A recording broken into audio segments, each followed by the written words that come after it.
I said that a couple times. If you love yourself enough, do what you love. If you love yourself enough, invest in yourself. As a human, you have to live.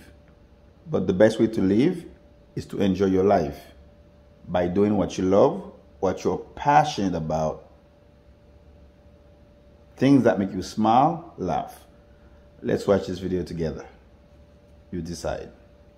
What is dancing doing to the brain? So why is it the case that if I'm dancing with 3 or 4 people and we're all dancing together and moving together, why is it after that that we like each other more, that we trust each other more, and that we're more likely to help one another? What is dance psychology? We know that when we dance in an improvised way, it changes the way that we think and solve problems. We've seen that in education, we've seen it in healthcare settings, and we've seen it in business settings too. That the way you move your body is linked to your hormones and your genes. Even just having a little groove is influenced by your hormonal and genetic makeup, which to me seems completely extraordinary.